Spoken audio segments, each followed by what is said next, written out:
Hello friends, ಎಲ್ಲರಿಗೂ ನಮಸ್ತೆ. ಹಾಗೆ ಟ್ಯಾರೋ ಲೈಫಿಗೆ ನಿಮ್ಮೆಲ್ಲರಿಗೂ ಸ್ವಾಗತ. ಸೊ ಯಾರೆಲ್ಲ ಫಸ್ಟ್ ಟೈಮ್ ಚಾನಲ್ನ ನೋಡ್ತಾ ಇದ್ದೀರಾ, ಚಾನಲ್ಗೆ ಸಬ್ಸ್ಕ್ರೈಬ್ ಆಗಿ ಹಾಗೆ ಬೆಲ್ ಐಕನ್ನ ಪ್ರೆಸ್ ಮಾಡಿ. ಮತ್ತು ಯಾರೆಲ್ಲ ರಿವಿಸಿಟರ್ಸ್ ಇದ್ದೀರಾ, ನಿಮ್ಮೆಲ್ಲರಿಗೂ ಟ್ಯಾರೋ ಲೈಫಿಗೆ ಸ್ವಾಗತ.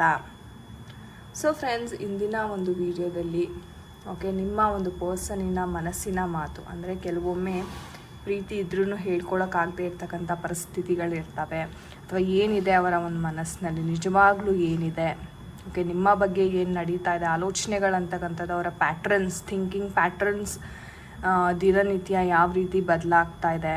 ಸೊ ಇದೆಲ್ಲದರ ಒಂದು ಮಾಹಿತಿ ಇವತ್ತಿನ ಒಂದು ಟ್ಯಾರೋ ರೀಡಿಂಗ್ ಮಾಡುವುದರ ಮುಖಾಂತರ ನಾವು ತಿಳ್ಕೊಳ್ಳೋಣ. ಸೊ ಗಾಯ್ಸ್, ಇದು ಒಂದು ಜನರಲ್ ಟೈಮ್ಲೆಸ್ ರೀಡಿಂಗ್ ಆಗಿರುತ್ತೆ. ಸೊ ಯಾರ ಜೊತೆ ಎಲ್ಲ ಇದು ರೆಸನೇಟ್ ಆಗುತ್ತೆ ಖಂಡಿತ ಕನ್ಸಿಡರ್ ಮಾಡಿ. ನಿಮಗೆ ಪರ್ಸ್ನಲ್ ರೀಡಿಂಗ್ ಬೇಕಾದಲ್ಲಿ ಸ್ಕ್ರೀನ್ ಮೇಲೆ ಕಾಣ್ತಕ್ಕಂಥ ನಂಬರ್ಗೆ ವಾಟ್ಸಪ್ ಅಥವಾ ಕರೆ ಮಾಡಿ ನೀವು ನಿಮ್ಮ ಟೈಮ್ ಸ್ಲಾಟ್ಸ್ ಅಂತಕ್ಕಂಥದ್ದನ್ನ ಪೇಮೆಂಟ್ ಮಾಡಿ ಬುಕ್ ಮಾಡ್ಕೋಬೋದು. ಆ್ಯಂಡ್ ಇದು ಬಂದು ನಮ್ಮ ಇನ್ಸ್ಟಾಗ್ರಾಮ್ ಪೇಜ್ ಲಿಂಕ್ಸ್. ನೀವು ರೆಗ್ಯುಲರ್ ಗೈಡೆನ್ಸ್, ಟಿಪ್ಸ್, ಪೆಂಡುಲಮ್ ರೀಡಿಂಗ್ಗೋಸ್ಕರ ಪ್ರತಿನಿತ್ಯ ನೀವು ಈ ಚಾನಲನ್ನು ವೀಕ್ಷಿಸ್ಬೋದು. ಓಕೆ, ಸೊ ಬನ್ನಿ ಕ್ವಿಕ್ಕಾಗಿ ವಿಡಿಯೋವನ್ನು ಶುರು ಮಾಡೋಣ. So let's connect to the energies. So ನಿಮ್ಮ ಒಂದು ಪರ್ಸನಿನ ಮನಸ್ಸಿನಲ್ಲಿ ಏನೆಲ್ಲ ನಡೀತಾ ಇದೆ, what is happening in his mind, general energies, what is happening,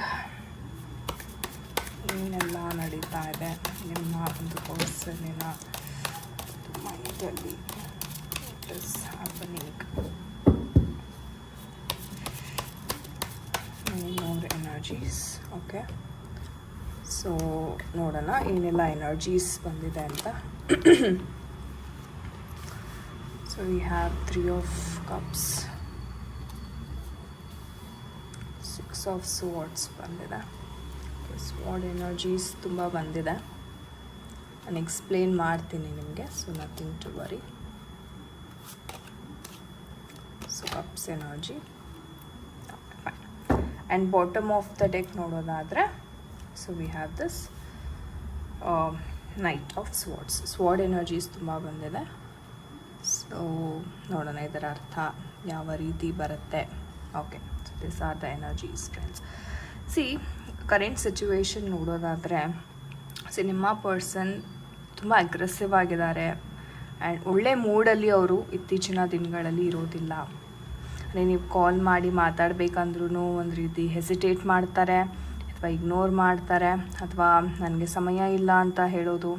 so ಈ ರೀತಿ ಏನಾದರೂ ಒಂದು ಹೇಳಿ ನಿಮ್ಮ ಒಂದು ಮಾತುಕತೆ ಏನಿದೆ ಅದನ್ನು ಅವರು ಇಗ್ನೋರ್ ಮಾಡ್ತಕ್ಕಂಥದ್ದು ಜಾಸ್ತಿ ಇದೆ ಇಲ್ಲಿ. ಸೊ ಈ ಥರ ಒಂದು ಸಿಚುವೇಶನ್ಸ್ ನಡೀತಾ ಇದೆ. ಆ್ಯಂಡ್ ಹೇಳಬೇಕು ಅಂದರೆ ನಿಮ್ಮ ಪರ್ಸನ್ ಒಂದು ಕಡೆ ನಿಲ್ಲಲ್ಲ, ಅಥವಾ ಅವ್ರು ಕೊಟ್ಟಿರ್ತಕ್ಕಂಥ ಮಾತುಗಳೇನಿದೆ ಆ ಮಾತಿನ ಮೇಲೆ ಇವರು ನಿಂತ್ಕೊಳ್ಳಲ್ಲ. ಸೊ ಲಾಂಗ್ ಬ್ಯಾಕ್ ಏನೋ ಒಂದು ಪ್ರಾಮಿಸ್ ಮಾಡಿರ್ತಾರೆ, ಅದನ್ನು ಮರ್ತು ಬಿಡೋದು. ಓಕೆ, ಸೊ ಈ ಥರ ಸಿಚುವೇಶನ್ಸ್ ಜಾಸ್ತಿ ಇಲ್ಲಿ ನೋಡ್ತಾ ಇದ್ದೀವಿ. ಸಿ, ಒಂದೇನು ಹೇಳ್ತೀನಿ ಅಂದರೆ, ಇವ್ರಿಗೆ ಒಂದು ರೀತಿ ಸ್ನೇಹಿತರ ಜೊತೆ ಸೆಲೆಬ್ರೇಟ್ ಮಾಡೋದು, ಪಾರ್ಟಿ ಮಾಡೋದು, ಸ್ನೇಹಿತರೊಂದಿಗೆ ತುಂಬ ಇವರು ಟೈಮ್ ಸ್ಪೆಂಡ್ ಮಾಡ್ತಕ್ಕಂಥದ್ದು ಜಾಸ್ತಿ ಆಗಿದೆ. ಸ್ನೇಹಿತರೊಂದಿಗೆ ಮಿಲನ ಅಂತಕ್ಕಂಥದ್ದು ಜಾಸ್ತಿ ಆಗಿದೆ. ಅಟ್ ದ ಸೇಮ್ ಟೈಮ್ ಹೇಳಬೇಕು ಅಂತಂದರೆ, ಸೊ ನಿಮ್ಮಿಂದ ಒಂದು ರೀತಿ ತುಂಬ ಅಪ್ಸೆಟ್ಟಾಗಿ ದೂರ ಹೋಗ್ತಾ ಇದ್ದಾರೆ.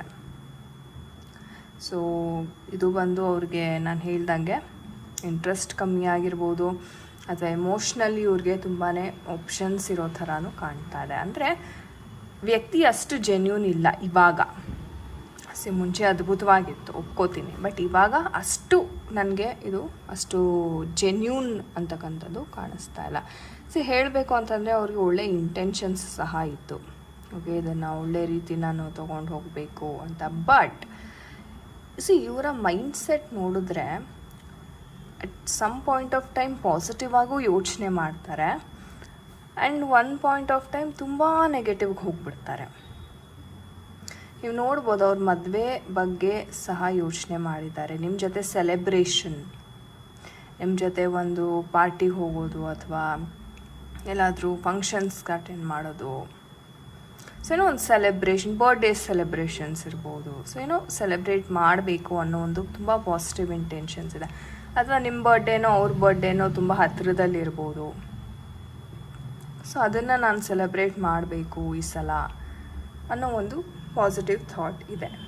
ಅಟ್ ದ ಸೇಮ್ ಟೈಮ್ ನಾನು ಮತ್ತೆ ಎಲ್ಲಿ ಅವ್ರ ಜೊತೆ ನಾನು ಮಿಂಗಲ್ ಆಗಬೇಕಾಗತ್ತೆ, ಯಾಕಂದರೆ ನನಗೆ ಫಸ್ಟ್ ಆಫ್ ಆಲ್ ಇಂಟ್ರೆಸ್ಟ್ ಇಲ್ಲ, ಯಾಕೆ ನಾನು ಮಾಡಬೇಕಿದೆಲ್ಲ ಅನ್ನೋದು ಒಂದು ಕಡೆ ಕನ್ಫ್ಯೂಷನ್ಸ್. ಆ್ಯಂಡ್ ಒಮ್ಮೊಮ್ಮೆ ಅಂತೂ ತೀರಾ ಸಂಬಂಧನೇ ಇಲ್ವೇನೋ ಅನ್ನೋ ರೀತಿ ಸಹ ಅವರು ಯೋಚನೆಯನ್ನು ಮಾಡ್ತಿದ್ದಾರೆ. ಅಂದರೆ ನಾನು ಗೆಲ್ಲಬೇಕು ಒಟ್ಟಿನಲ್ಲಿ. ಓಕೆ, ಇವರು ಒಂದು ಹಠ ಏನಪ್ಪ ಅಂತಾರೆ, ನಾನು ಗೆಲ್ಲಬೇಕು, ಯಾವುದೇ ಕಾರಣಕ್ಕೂ ನಾನು ಸೋಲಬಾರದು ಜೀವನದಲ್ಲಿ. ಬಟ್ ಎಮೋಷ್ನಲ್ ಅಂದರೆ ಇವರ ಒಂದು ಪ್ಯಾಷನ್ ವಿಚಾರ ಬಂದಾಗ, ಇವರು ಕೆಲಸದ ವಿಚಾರ ಆಗಿರ್ಬೋದು, ಅದೆಲ್ಲ ತುಂಬ ಅವ್ರಿಗೆ ಒಂದು ರೀತಿ ಎಂಜಾಯ್ ಮಾಡಿಕೊಂಡು ಮಾಡ್ತಾರೆ. ಆ್ಯಂಡ್ ಯಾವತ್ತೂ ಈ ವ್ಯಕ್ತಿ ಸೋಲೋದಕ್ಕೆ ಇಷ್ಟಪಡೋದಿಲ್ಲ. ಒಂದ್ಸಲ ವಿನ್ ವಿನ್ ವಿನ್, ಯಾವಾಗಲೂ ಗೆಲ್ತಾ ಇರಬೇಕು ಅನ್ನೋ ಬಯಸೋ ಅಂಥ ಒಂದು ವ್ಯಕ್ತಿ. ಬಟ್ ಇವ್ರಿಗೆ ಎಮೋಷ್ನಲಿ ಎಷ್ಟರ ಮಟ್ಟಿಗೆ ಕನ್ಫ್ಯೂಷನ್ಸ್ ಇದೆ ಲೈಫಲ್ಲಿ ಅಂತಂದರೆ, ಅಂದರೆ ನಾನು ಹೇಗೆ ನನ್ನ ಒಂದು ಪ್ರೀತಿಯನ್ನು ರೂಪಿಸ್ಕೋಬೇಕು, ಯಾವ ಥರ ನನಗೆ ಇದು ಬೇಕು, ಅಂದರೆ ಪ್ರತಿನಿತ್ಯ ಅವರ ಒಂದು ಥಾಟ್ಸ್ ಚೇಂಜ್ ಆಗ್ತಿದೆ. ಇವಾಗ ನಿಮ್ಮಿಂದ ಏನು ಎಕ್ಸ್ಪೆಕ್ಟ್ ಮಾಡ್ತಾಯಿದ್ರು, ಲೈಕ್ ಒಂದು ಇಯರ್ಸ್ ಬ್ಯಾಕ್ ಅಥವಾ ತಿಂಗಳುಗಳ ಹಿಂದೆ ಏನು ನಿಮ್ಮನ್ನು ನೋಡಿದ್ರು, ಇವಾಗ ಅವ್ರ ಯೋಚನೆ ನೋಡಿದ್ರೆ ಅವ್ರಿಗಿನ್ನೂ ಜಾಸ್ತಿ ಎಕ್ಸ್ಪೆಕ್ಟೇಷನ್ಸ್ ಇದೆ. ಓಕೆ, ನನಗೆ ಹಿಂಗೆ ಬೇಕು, ಹಂಗೆ ಬೇಕು, ಆ ಥರ ಎಕ್ಸ್ಪೆಕ್ಟೇಷನ್ಸ್. ಅಂದರೆ ವಿತ್ ಟೈಮ್ ಅವ್ರಿಗೆ ಎಕ್ಸ್ಪೆಕ್ಟೇಷನ್ಸ್ ಬೆಳೆದಿದೆ. ಇವಾಗ ವ್ಯಕ್ತಿ 2 ವರ್ಷದ ಹಿಂದೆ ಹೇಗಿದ್ರೋ ಇವಾಗಲೂ ಹೀಗೆ ಇದ್ದರೆ ಅವ್ರಿಗೆ ಯಾವುದೇ ರೀತಿ ಎಕ್ಸ್ಪೆಕ್ಟೇಷನ್ಸ್ ಇರೋದಿಲ್ಲ. ಹೇಗಿದೆಯೋ ಹಾಗೆ ಅವರು ನಡೆಸ್ಕೊಂಡು ಹೋಗ್ತಾರೆ. ಆದರೆ ಅವರು ಬೆಳೀತಾ ಬೆಳೀತಾ ಪ್ರಪಂಚವನ್ನು ನೋಡ್ತಾರೆ. ಓಕೆ, ಈ ಥರನೂ ಇದೆ, ಈ ಥರನೂ ನಾವಿರಬಹುದು ಅನ್ನೋ ಒಂದು ಜ್ಞಾನದ ಅರಿವು ಆಗ್ತಾ ಇರುತ್ತೆ. ಅದು ಪಾಸಿಟಿವ್ ಆಗಿರ್ಬೋದು, ನೆಗೆಟಿವ್ ವೇನಲ್ಲೂ ಆಗಿರ್ಬೋದು. ಅವಾಗ ನೋಡಿದಾಗ ಓಕೆ, ನನ್ನ ಏನೇನೂ ಇಲ್ವಲ್ಲ ಇವ್ರ ಮುಂದೆ ಅಂತ ಕಂಪ್ಯಾರಿಸನ್ ಮಾಡ್ಕೊಳ್ಳೋಕ್ಕೆ ಶುರು ಮಾಡ್ತಾರೆ. ಅಲ್ಲೇ ಎಷ್ಟೋ ಜನ, ಎಷ್ಟೋ ರಿಲೇಷನ್ಶಿಪ್ಗಳು ಇಡ್ಬೋದು. ಅಂದರೆ ಕಂಪೇರ್ ಮಾಡ್ತಾರೆ. ಓಕೆ, ಅಥವಾ ಫ್ರೆಂಡ್ಸ್ ಜೊತೆ ನಾನು ಹೇಳಿದೆ, ಓಕೆ ಅವ್ರ ಫ್ರೆಂಡ್ಸ್ ಕೇಳ್ತಾರೆ, ಅವ್ರ ಫ್ರೆಂಡ್ಸ್ ಜೊತೆ ನಿಮ್ಮ ಒಂದು ವಿಚಾರ ಹಂಚ್ಕೊಳ್ಳೋಕೆ ಅವ್ರಿಗೆ ಒಂಥರ ಮುಜುಗರ ಅನಿಸ್ಬೋದು. ಅಥವಾ ಫ್ರೆಂಡ್ಸ್ ಎಲ್ಲ ಆಡ್ಕೊಂಡು ನಗ್ತಾರೆ ಅಂತ ಅವ್ರಿಗೆ ಒಂದು ರೀತಿ ಇದಾಗಿರ್ಬೋದು. ಸೊ ಆ ಥರ ಅಂದರೆ ಮೈಂಡಲ್ಲಿ ಕ್ಲಾರಿಟಿ ಬೇಕಾಗಿದೆ ಅವ್ರಿಗೆ, ಅದಕ್ಕೆ ಅವ್ರು ತಪ್ಪಿಸ್ಕೋತಾ ಇದ್ದಾರೆ. ಅಂದರೆ ಇನ್ನೂ ಡಿಸೈಡ್ ಮಾಡಿಲ್ಲ, ನಾನು ಏನು ಮಾಡಬೇಕು, ನನಗೇನು ಬೇಕು ಅನ್ನೋ ಒಂದು ನಿರ್ಧಾರ ಅಂತಕ್ಕಂಥದ್ದು ಇನ್ನೂ ಮಾಡಿಲ್ಲ. ಬಟ್ ಅವಾಯ್ಡ್ ಅಂತೂ ಮಾಡ್ತಾ ಇದ್ದಾರೆ. ಸೊ ಈ ಥರ ಪ್ರತಿನಿತ್ಯ ಒಂದು ರೀತಿ ಹೇಳಬೇಕಂದ್ರೆ ಪಾಸಿಟಿವ್ ಆಗ್ತಾರೆ, ನೆಗೆಟಿವ್ ಥಾಟ್ಸ್, ಈ ಥರ ತುಂಬ ಫ್ಲಕ್ಚುಯೇಷನ್ಸ್ ಇದೆ ಇವರ ಒಂದು ಮೈಂಡಲ್ಲಿ. ಸೊ ನಮ್ಮ ಏಂಜಲ್ಸ್ನ ಕೇಳೋಣ, ಮುಂದೆ ಏನಾಗಬಹುದು, ಮುಂದೆ ಯಾವ ರೀತಿ ಈ ಒಂದು ರಿಲೇಷನ್ಶಿಪ್ ನಡಿಬೋದು, ಯಾವ ರೀತಿ ಆಗುತ್ತೆ. Dear angels, can we have the answers please? ಯಾವ ರೀತಿ ಆಗಬಹುದು? Okay, no need to worry, let go and ask your angels ಅಂತ ಹೇಳಿದೆ. ಅಂದರೆ no need to worry, let go of the fear. ಅಂದರೆ ನೀವೇನು ದೀರ್ಘವಾಗಿ ಆಲೋಚನೆ ಮಾಡ್ತಿದ್ದೀರಾ, ತುಂಬ ತಲೆ ಕೆಡಿಸ್ಕೊಂಡಿದ್ದೀರಾ, ಓಕೆ, ಆ ಚಿಂತೆಯನ್ನು ಲೆಟ್ ಗೋ ಮಾಡಿ ಆಸ್ಕ್ ಯುವರ್ ಏಂಜಲ್ಸ್. ಅಂದರೆ ಒಂದು ಪ್ರಶಾಂತವಾಗಿ ಕೂತ್ಕೊಂಡು ನೀವು ಕೇಳಿ ಏಂಜಲ್ಸ್ನ. ಯಾವ ರೀತಿ ಅಂದರೆ, ಈ ರಿಲೇಷನ್ಶಿಪ್ ನನಗೆ ಸರಿನಾ, ಇದು ಸರಿ ಹೊಂದುತ್ತಾ, ಸರಿ ಹೋಗೋದಿದ್ರೆ ನನಗೆ 24 ಗಂಟೆ ಒಳಗಡೆ ಏನಾದರೂ ನೀವು ಇಷ್ಟಪಟ್ಟಿರೋ ಫೆದರ್ ತೋರಿಸು, ಅಥವಾ ನನಗೆ 24 ಗಂಟೆನಲ್ಲಿ ಒಂದು ಬಟರ್ಫ್ಲೈ ತೋರಿಸು. ಈ ಥರ ನೀವು ನಿಮ್ಮ ಏಂಜಲ್ಸ್ನ ಪ್ರಶ್ನೆಯನ್ನು ಮಾಡ್ಕೋಬೋದು. ಅಥವಾ ಏಂಜಲ್ ಮೆಡಿಟೇಷನ್ ಅಂತ ಸಹ ಮಾಡ್ತಾರೆ. ನೀವು ನಿಮಗೆ ಯೂಟ್ಯೂಬಲ್ಲೇ ಸಿಗುತ್ತೆ ಏಂಜಲ್ ಮೆಡಿಟೇಷನ್. ಸೊ ಆ ಧ್ಯಾನವನ್ನು ಮಾಡ್ತಾ ಮಾಡ್ತಾ ಮಾಡ್ತಾ ನಿಮಗೆ ಕೆಲವೊಮ್ಮೆ ಫೀಲ್ ಆಗುತ್ತೆ, ಎನರ್ಜೀಸ್, ಏಂಜಲ್ ಎನರ್ಜೀಸ್ ಫೀಲ್ ಆಗುತ್ತೆ. ಅಥವಾ ಏಂಜಲ್ಸ್ನ ನೀವು ಹೇಗೆ ಇನ್ವೋಕ್ ಮಾಡಿ ಹೇಗೆ ಕರೆಯೋದು ಅಂತ ಸಹ ನಿಮಗೆ ಯೂಟ್ಯೂಬಲ್ಲಿ ಬೇಜಾನ್ ವೀಡಿಯೋಸ್ ಸಿಗುತ್ತೆ. ಅದನ್ನು ನೋಡಿಕೊಂಡು ಏಂಜಲ್ ಮೆಡಿಟೇಷನನ್ನು ಮಾಡಿ ಈ ಥರ ಪ್ರೇಯರನ್ನು ನೀವು ಮಾಡ್ಕೋಬೋದು ಏಂಜಲ್ಸ್ ಮೇಲೆ. ಸೊ ಯಾವಾಗ ನಿಮಗೆ ಈ ಒಂದು ಪ್ರಾಬ್ಲಮ್ಗೆ ಸಲ್ಯೂಷನ್ ಸಿಗ್ತಾ ಇದೆ, ಯಾವಾಗ ಇದು ಸರಿ ಹೋಗ್ಬೋದು, ನಮ್ಮ ಟೈಮಿಂಗ್ ಒರಾಕಲ್ನ ಕೇಳೋಣ. ಯಾವಾಗ ಈ ಒಂದು ಸಮಸ್ಯೆ ನಿಮ್ಮ ಜೀವನದಲ್ಲಿ ಸರಿ ಹೋಗ್ತಾ ಇದೆ, ಯಾವ ಒಂದು ಟೈಮ್ ಫ್ರೇಮ್. ಓಕೆ, ಸಮ್ಮರ್ ಅಂತ ಹೇಳ್ತಿದ್ದಾನೆ, ಅಪ್ಕಮಿಂಗ್ ಸಮ್ಮರ್. ಓಕೆ, ಈ ಸಮ್ಮರ್ ಮುಗ್ದಿದೆ.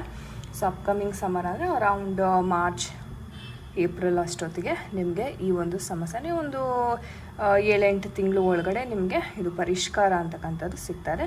ನಾನು ಹೇಳ್ದಂಗೆ ಅಬ್ಸರ್ವ್ ಮಾಡಿ ನಿಮ್ಮ ವ್ಯಕ್ತಿಯನ್ನು. ಯಾವುದೇ ನಿರ್ಧಾರಕ್ಕೂ ಮೇಯ್ನಾಗಿ ಬರಬೇಡಿ.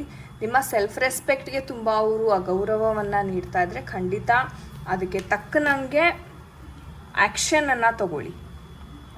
ಓಕೆ, ನಿಮ್ಮ ಮನಸ್ಸಿಗೆ ಏನು ಅನಿಸುತ್ತೆ ಆ ಒಂದು ಪ್ರಕಾರವಾಗಿ ನೀವು ಆ್ಯಕ್ಷನನ್ನು ತಗೊಳ್ಳಿ. ನಿಮ್ಗೆ ಏನಾದರೂ ಕೌನ್ಸಿಲಿಂಗ್ ಬೇಕು, ನನಗೆ ಯಾವ ಆ್ಯಕ್ಷನ್ ತೊಗೋಬೇಕು ಅಂತ ನನಗೆ ಅರ್ಥ ಆಗ್ತಾ ಇಲ್ಲ ಮೇಡಮ್ ಅನ್ನೋವರು, ಖಂಡಿತ ನೀವು ಒಂದು ರಿಲೇಷನ್ಶಿಪ್ ಕೌನ್ಸಿಲಿಂಗ್ನ ನನ್ನ ಹತ್ರನೇ ತೊಗೋಬೋದು. ಖಂಡಿತವಾಗ್ಲೂ ನಿಮಗೆ ಒಳ್ಳೆಯದಾಗುತ್ತೆ. Okay, so fantastic. So yes guys, ಇದಾಗಿತ್ತು ಇವತ್ತಿನ ಒಂದು ರೀಡಿಂಗ್. ಐ ಹೋಪ್ ನಿಮಗೆ ಇಷ್ಟ ಆಗಿದೆ ಅನ್ಕೋತೀನಿ. ಆ್ಯಂಡ್ ಯಾರ ಜೊತೆ ಎಲ್ಲ ಇದು ಕನೆಕ್ಟ್ ಆಯಿತು ಖಂಡಿತ ಕಮೆಂಟ್ ಸೆಕ್ಷನಲ್ಲಿ ತಿಳಿಸಿ. ಆ್ಯಂಡ್ ನಿಮಗೆ ಯಾರಿಗೆಲ್ಲ ಇನ್ನೂ ಟ್ಯಾರೋ ಕಲಿಬೇಕು ಅನ್ನೋ ಆಸಕ್ತಿ ಇದೆ, ನಮ್ಮ ಟ್ಯಾರೋ ಲೈಫ್ ಅಕಾಡೆಮಿ ಕಡೆಯಿಂದ ನಾವು ಹಲವಾರು ಕೋರ್ಸಸನ್ನು ಪ್ರೊವೈಡ್ ಮಾಡ್ತಾ ಇದ್ದೀವಿ. ಸೊ ಆಸಕ್ತಿ ಇರುವವರು ಖಂಡಿತ ಬಂದು ನೀವು ಜಾಯ್ನ್ ಆಗ್ಬೋದು. So thank you so much for watching this video. ನಾನು ನಿಮಗೆ ಸಿಗ್ತೀನಿ ಮುಂದಿನ ವಿಡಿಯೋದಲ್ಲಿ ಫ್ರೆಂಡ್ಸ್. ಅಂಟಿಲ್ ದೆನ್ ನಿಮ್ಮೆಲ್ಲರಿಗೂ ನಮಸ್ತೆ. ಹರೇ ಕೃಷ್ಣ.